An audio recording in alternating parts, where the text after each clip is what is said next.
Hello दोस्तों, channel studies में आप सभी का स्वागत है। तो दोस्तों, आज हम चर्चा करेंगे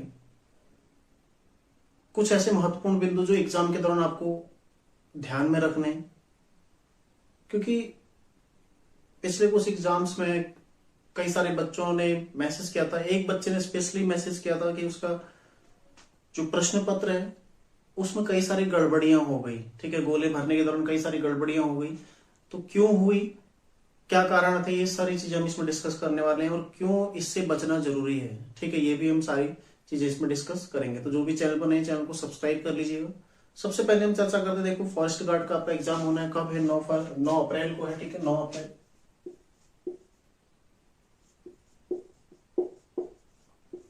9 अप्रैल आपका वन आरक्षी परीक्षा है। ठीक है, वन आरक्षी परीक्षा है। लगभग 894 इसमें पोस्ट है। ठीक है, इनका विवरण आयोग द्वारा हाल ही में दिया गया था। टोटल जो पद हैं किस तरह से विभाजित हैं, किस श्रेणी में कितने पद हैं, वो सारी चीजें आयोग ने दी थी। तो वहां से आप लोग इसको देख सकते हैं। ठीक है, दूसरा, कल आयोग ने पुनः एक नोटिफिकेशन के माध्यम से पुनः एक सूचना जो दी गई है, ठीक है, उसके माध्यम से बताया गया कि इसके एडमिट कार्ड कब से आ जाएंगे, 31 मार्च से। ठीक है, एडमिट कार्ड आ जाएंगे, आप लोग इनको डाउनलोड कर लीजिएगा।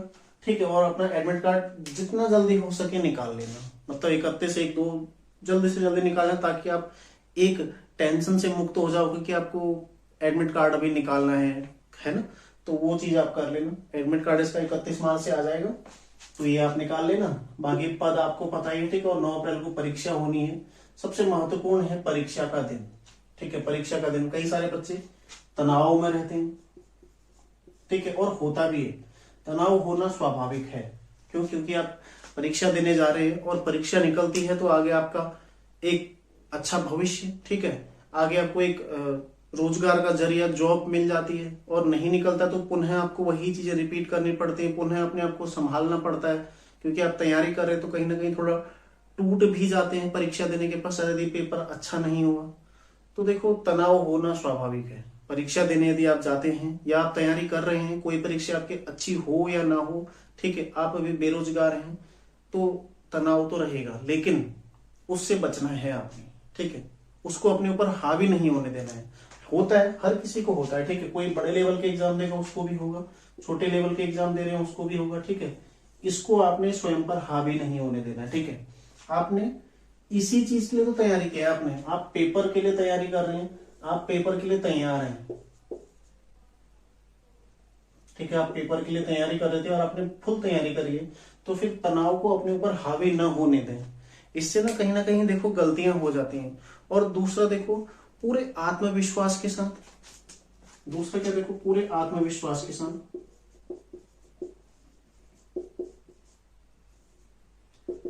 प्रश्न पत्र देने जाइए। ठीक है, पेपर लो, अपनी सारी डिटेल्स भरनी पड़ती है 10 मिनट पहले जो मिलता है, तो उस 10 मिनट में अपनी डिटेल्स काफी सावधानी से भरिए। ठीक है, कई सारे बच्चों के ना रोल नंबर उसमें गलत हो जाते हैं।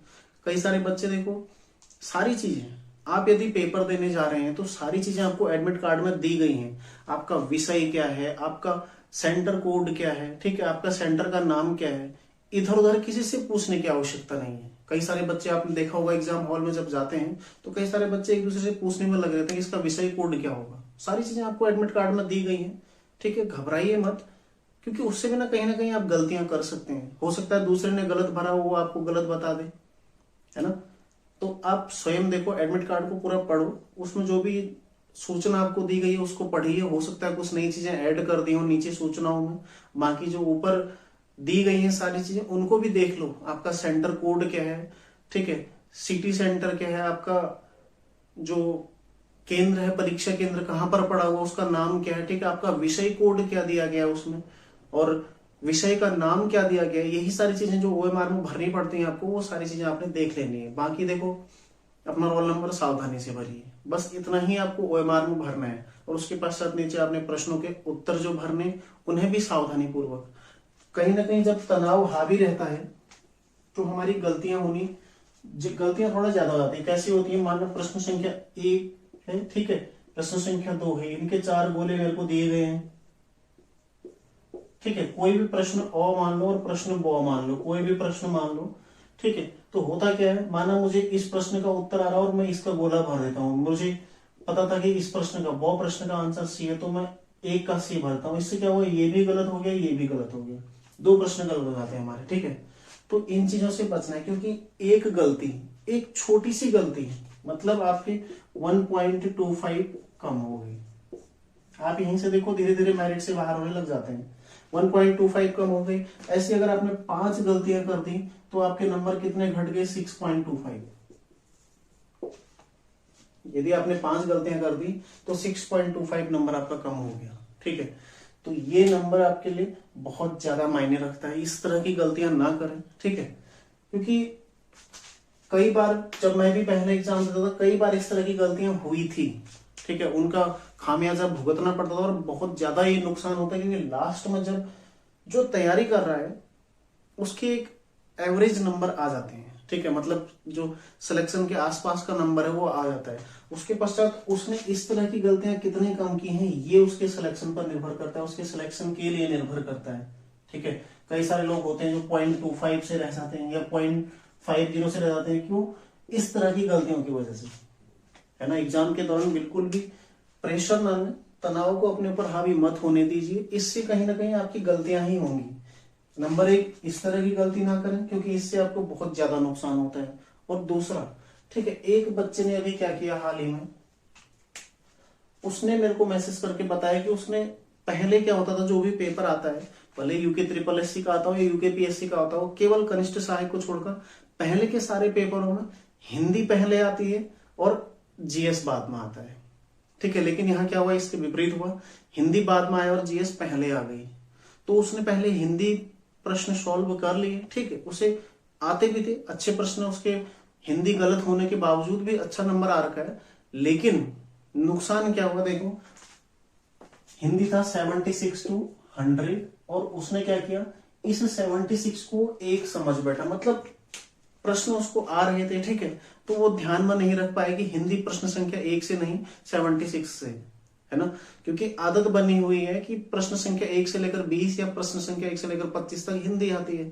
तो उस आदत की वजह से कभी कभार ना हैबिट भी ज्यादा सही नहीं रहता है, तो उस आदत की वजह से उसने क्या किया, 1 से 25 तक का,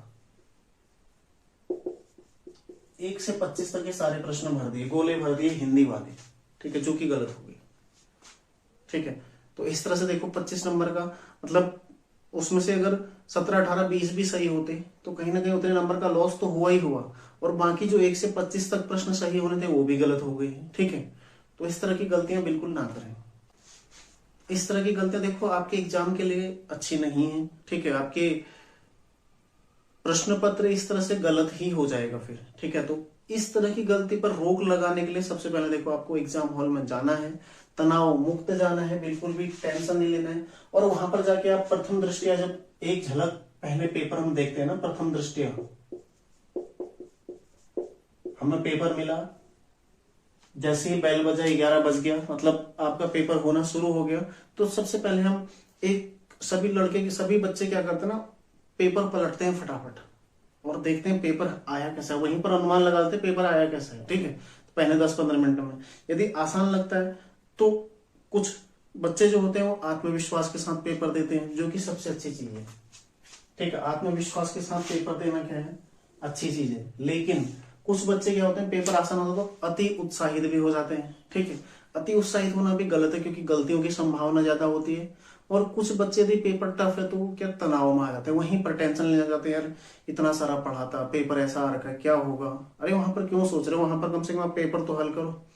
आपने तो पेपर देखा ही नहीं, आपने केवल ऊपर ऊपर पेपर देख रखा। हो सकता है कई सारे प्रश्न आपके अच्छे बन रहे हो, और वैसे भी पेपर यदि टफ आता है तब भी मेरिट कम आएगी, 5, 6, 7 नंबर कम आ जाएगी मेरिट। ठीक है, तो क्यों आप तनाव ले रहे हो। परीक्षा के दौरान बिल्कुल टेंशन फ्री रहिए। ठीक है, और आत्मविश्वास के साथ जाइए, ओवर कॉन्फिडेंस नहीं होना है।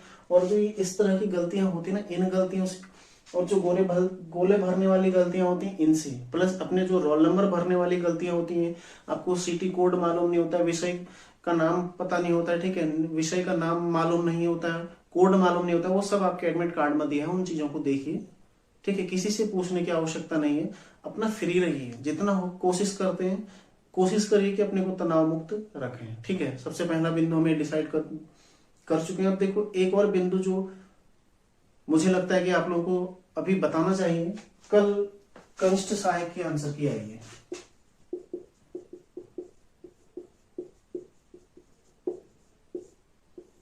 ठीक है, कनिष्ठ सहायक के आंसर की आई है, आप लोगों ने मिलाया होगा, और जिसमें आपको लगता है कि प्रश्न का आंसर गलत दिया गया तो आप लोग आपत्ति उसमें कर सकते हैं। ठीक है, बाकी देखो इस आंसर की के पश्चात कई सारे बच्चे और टूट गए होंगे, जाहिर सी बात है। ठीक है, देखो आपको बिल्कुल भी अभी इस दौरान, पहले तो आपने मिलाना ही नहीं चाहिए था, लेकिन अगर मिला भी लिया है तो इस दौरान आपको बिल्कुल भी, ठीक है, धैर्य खोने की बिल्कुल भी जरूरत नहीं है। क्यों? क्योंकि आपके आगे परीक्षा है, 9 अप्रैल को आपकी परीक्षा होनी है, और इस परीक्षा के लिए बहुत ज्यादा जरूरी है कि आप अभी तैयारी करें, अपना ध्यान पूरा इस परीक्षा के लिए दें। ठीक है, आपको बिल्कुल भी कनिष्ठ सहायक जैसा भी रहा हो वो अब एक बीता हुआ समय है। ठीक है, 5 मार्च से बहुत पीछे जा चुका है। ठीक है, अब वो इतिहास में जा चुका है, भविष्य में नहीं आएगा, तो उसको आप छोड़ दीजिए। जिसका जितना नंबर है सही है, जो मेरिट रहेगा सही रहेगा। ठीक है, जिसका सिलेक्शन होगा अच्छा है, जिसका नहीं होगा उसको प्रेरणा लेनी चाहिए, उसको सीख लेनी चाहिए और आगे बढ़ना चाहिए। ठीक है, तैयारी छोड़ दो, ये कोई तैयारी आप छोड़ दो, ये कोई आपका सॉल्यूशन नहीं होता इसका। ठीक है, तैयारी करो लेकिन तरीका बदलो, तैयारी करो लेकिन तरीका बदलो, यही इसका सॉल्यूशन है, बाकी इसका कोई सॉल्यूशन नहीं है। ठीक है, कनिष्ठ सहायक आपने मिला लिया होगा, जितने भी नंबर बन रहे हैं आपके लिए वो प्रेरणादायी ही है। क्यों? क्योंकि आपने इतना डीप नहीं पढ़ा था, जीएस जितना डीप उसमें आया था शायद ही बहुत कम बच्चों ने उतना डीप पढ़ा होगा, है ना, क्योंकि अधिकांश बच्चे इतना डीप जाते नहीं, मतलब क्लर्क के लिए तो इतना डीप शायद ही किसी ने पढ़ा होगा, जिसने पढ़ा भी होगा तो आगे उसने समीक्षा अधिकारी, आरओ जो है, या फिर लोअर पीसीएस इत्यादि की जिसने तैयारी की होगी उसका थोड़ा बहुत सही रहा होगा जीएस का पार्ट, क्योंकि थोड़ा टफ था। ठीक है, हर किसी ने स्वीकार किया है कि पेपर टफ था। तो देखो बाकी आप तैयारी करिए। ठीक है, इसके पश्चात भी आपको अब आंसर की आ गई, आप तनाव में आ गए, ये सब चीजें ठीक है अच्छी नहीं है। आप तैयारी करिए और 9 अप्रैल को आप अपना पेपर दीजिए। उसके पश्चात आपका कोई टारगेट नहीं है फिलहाल। ठीक है, 9 अप्रैल के पश्चात देखो फिलहाल कुछ नहीं है, तो 3 महीना तो लगता है, 3 महीना दो अपने को।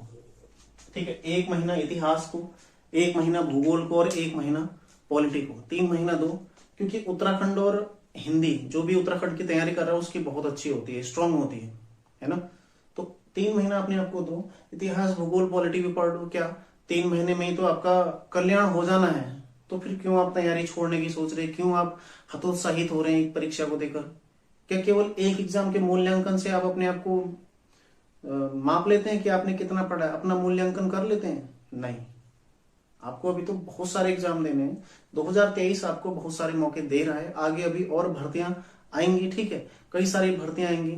तो हाल ही में जो बजट सत्र हुआ था गैरसैंण में, वहां पर भी बताया गया लगभग 68,000 भर्तियां यहाँ पर रिक्त हैं, पद रिक्त हैं इतने। ठीक है, मेरे द्वारा चेक भी किया गया था ऑनलाइन, जो उनका अपलोड होता है उत्तराखंड सरकार के पोर्टल पर, तो 68,000 कुछ भर्तियां वहां पर पद रिक्त दिखाए गए हैं, जिसमें समूह क से लेकर समूह घ तक, मतलब ग्रुप ए से ग्रुप डी तक का ये सारे पद हैं। इसमें सबसे ज्यादा पद ग्रुप सी के ही हैं, लगभग 48,000 पद इसमें ग्रुप सी के हैं। 48,000 पद इसमें ग्रुप सी के हैं। देखो एक साथ तो नहीं भरेगा, कभी भी एक साथ तो भर्ती नहीं आएगा। अगर इन 48 में से 10% भी भर्तियां अगर आती हैं, 4800 भर्तियां भी आती ना, तो बहुत ज्यादा बहुत अच्छे अवसर आएंगे। ठीक है, आगे अवसर आएंगे। देखो 4800 क्या, मैं तो कहता हूँ 2500 भी आए ना तो बहुत है। ठीक है, 2500 ग्रुप सी के आ जाए प्लस शिक्षा विभाग के आ जाए, तो इतने सारे पद बहुत होते हैं उत्तराखंड में, क्योंकि छोटा सा उत्तराखंड है। ठीक है, हर साल इतना पद अगर आते रहे तो वैसे ही बेरोजगारी कम हो जाएगा। तो देखो पद तो आएगा, इतना जाहिर सी बात है, अपने आप को तोड़ो मत, आगे तैयारी बस तरीका बदलो। मैंने तरीका क्या बदलना, 3 महीने आप अपने एक बार अच्छे से 3 सब्जेक्ट पढ़ लो। करंट अफेयर्स हर हफ्ते तैयार करो, रोजाना तैयार करो। पहले तो नहीं मिलता हर हफ्ते, 15 दिन में तो तब भी तैयार करना है। ठीक है, और 12 अप्रैल के पश्चात करंट अफेयर्स मैं भी आपको वीकली करंट अफेयर्स दूंगा। ठीक है, 12 अप्रैल सॉरी, ये जो 9 अप्रैल है, 9 अप्रैल को पेपर है आपको, 9 अप्रैल के पश्चात, ठीक है। 9 अप्रैल के पश्चात मैं आपको वीकली करंट अफेयर्स उपलब्ध कराऊंगा। दूसरा देखो, भारत का इतिहास, भारत का इतिहास प्लस राजनीति, राजव्यवस्था, ठीक है। पूर्व में कुछ क्लासें मेरे द्वारा दी गई हैं। इतिहास में देखो वायसराय करवाया गया है, भारत का इतिहास, सिंधु घाटी सभ्यता से पहले का काल करवाया है, तो इसको मैं पुनः शुरू करूंगा, ठीक है। और ये जारी रहेगा क्योंकि उत्तराखंड तो लगभग हम कवर कर चुके हैं, लेकिन भारत का इतिहास, राजव्यवस्था, भूगोल है, तो इन दोनों को मैं एक साथ शुरू करूंगा। इसके पश्चात भूगोल, ठीक है। बाकी वीकली करंट अफेयर्स, क्योंकि देखो पढ़ना जरूरी है, आगे आपको तैयारी करना जरूरी है, आगे आपको अवसर मिलेंगे, आगे आपको अच्छे पद भी मिल सकते हैं, है ना। तो क्यों आप तैयारी छोड़ रहे हैं? हमेशा बेहतर की सोचो, ठीक है। हमेशा ये सोचो कि यदि आपके साथ अभी ऐसा आपको लगता है कि आपके साथ गलत हो रहा है, तो आगे आपके साथ बेहतर भी होगा, है ना। कभी भी आपको निराश नहीं होना है, बैठ नहीं जाना है, जो होता है ना अच्छे के लिए होता है, तो आगे आपको हो सकता है इसका कुछ और अच्छा परिणाम मिल जाए। लेकिन हाँ देखो, जिस हिसाब से यहाँ पर कार्य प्रणाली है, उस हिसाब से थोड़ा समय लग जाता है, ठीक है। समय जरूर लगता है, मैं इस बात को स्वीकार करता हूँ कि यहाँ पर भर्ती परीक्षाओं में समय लगता है, और कहीं ना कहीं वो एक निराशाजनक है, एक निराशा का कारण भी है, ठीक है। लेकिन इससे ये हम निष्कर्ष तो नहीं निकाल सकते कि आप तैयारी छोड़ देंगे। तैयारी तो नहीं छोड़नी है, आप पढ़िए। जब आपने इतना सारा पढ़ लिया तो 3 महीने इनको, इन सब्जेक्ट को दे दीजिए, ठीक है। ये सारे विषय आपके अगर कवर हो गए तो आगे आपको वैसे ही दिक्कत नहीं आएगी, आपके सारे जो विषय हो वो कवर हो जाएंगे। साथ में करंट अफेयर्स पर फोकस करिए लगातार। देखो, जब से भी मैं आपको तैयारी करा रहा हूं, जब से भी मैं आपको पढ़ा रहा हूं 28 सितंबर से, हमेशा एक बात मैं बोलता आया हूं। आप मेरी पहली रणनीति देख लीजिएगा जो मैंने पटवारी के लिए दी थी, ठीक है। हमेशा मैंने एक चीज आपको बोली है कि आप करंट अफेयर्स फोकस करिए, तैयार करिए। और करंट अफेयर्स देखो, फरवरी के ही केवल 7 फरवरी से ही 7 करंट अफेयर्स जो कनिष्ठ सहायक था उसमें आ रखा था, मतलब लेटेस्ट। तो जो फॉरेस्ट गार्ड है उसके लिए करंट अफेयर्स आप लोग बिल्कुल तैयार करना, ठीक है। अगर वहां से 4 प्रश्न भी आएगा ना तो आप 4 नंबर प्लस रहोगे, इस बात को आप लोग ध्यान रखिएगा। और साथ ही जो व्हाट्सएप और टेलीग्राम ग्रुप पे जुड़े हैं, आज आपका प्रैक्टिस सेट होगा शाम को, ठीक है। तो प्रैक्टिस सेट भी ना पूरे सीरियस होकर दीजिए। हम क्या कर कई सारे बच्चे क्या करते हैं ना, प्रैक्टिस सेट को ऐसे ही हवा में दे देते हैं। हाँ भाई बस हो गया, सही है, 65 नंबर आ गया गुरुजी, 60 नंबर आ गया। अरे तुम्हारा मूल्यांकन कहाँ हुआ उसमें? मूल्यांकन तो यही है जब आप इन गलतियों से वहां पर पार पा सके, इन गलतियों से मुक्त हो सके।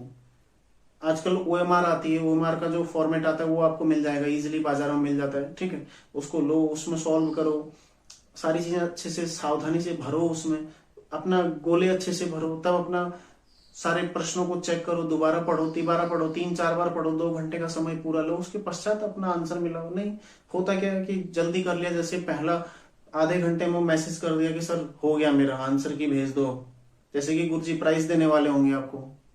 अरे प्राइज कुछ नहीं मिलेगा, आप अपना मूल्यांकन करो, यही आपके लिए प्राइज है, ठीक है।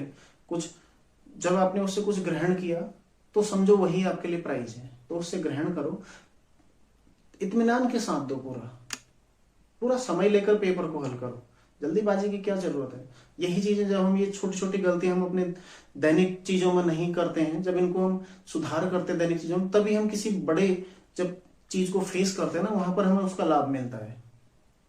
तो उन्हें आपने बिल्कुल भी पूरे धैर्य के साथ, पूरी सावधानी से और पूरे अच्छे से, ठीक है, पूरे आत्मविश्वास के साथ पेपर हल करिएगा। आज मैं आपको प्रैक्टिस सेट दूंगा, बाकी 3 प्रैक्टिस सेट और मैं कराऊंगा आपके आगे, मेरे द्वारा शेड्यूल जो दिया गया पूर्व में, ठीक है। व्हाट्सएप टेलीग्राम ग्रुप को, उसी के अनुसार आपको प्रश्न पत्र उपलब्ध रहेगा, ठीक है। तो देखो आप लोग बिल्कुल भी टेंशन न लें, अपना एडमिट कार्ड 31 मार्च से आप लोग निकाल सकते हैं, और तनाव न लें, आत्मविश्वास में रहिए, ठीक है। गलतियां ना करें इस तरह की, और 3 महीना इस पेपर के पश्चात जरूर दीजिएगा, मैं आपको पूरा तैयार मैं कराऊंगा। यदि आपको कहीं से एनसीईआरटी वाले मैटर नहीं मिल रहे हैं, आपको समझ नहीं आ रहा है, क्योंकि देखो मैटर तो बहुत सारा है, किताबें आपको बाजार में मिल जाएंगी, इसमें कोई दो राय नहीं कि किताबें नहीं मिलती हैं, लेकिन पढ़ना कैसे है, शुरू कहाँ से करना है, उसको समझना कैसे है, और उसमें भी क्या चीजें हमारे काम की हैं और क्या चीजें नहीं है, ये थोड़ा सिलेक्ट करना मुश्किल होता है। तो मैं आपको पढ़ा दूंगा, ठीक है। मैं आपको तैयारी कराऊंगा, पूरा भारत का इतिहास, राज्य व्यवस्था और पॉलिटी, 3 से 4 महीने लगेगा आपका सब्जेक्ट कवर होने में, ठीक है। उससे ज्यादा समय बिल्कुल भी नहीं लगने वाला है, बस आप लोग तैयार रहिए, ठीक है। बाकी देखो ये चीजें आप जरूर फॉलो करिएगा, ठीक है।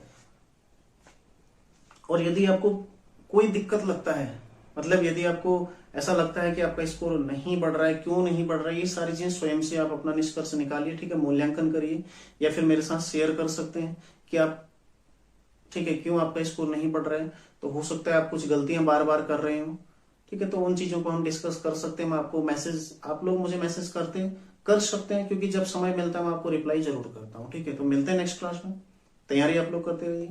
धन्यवाद।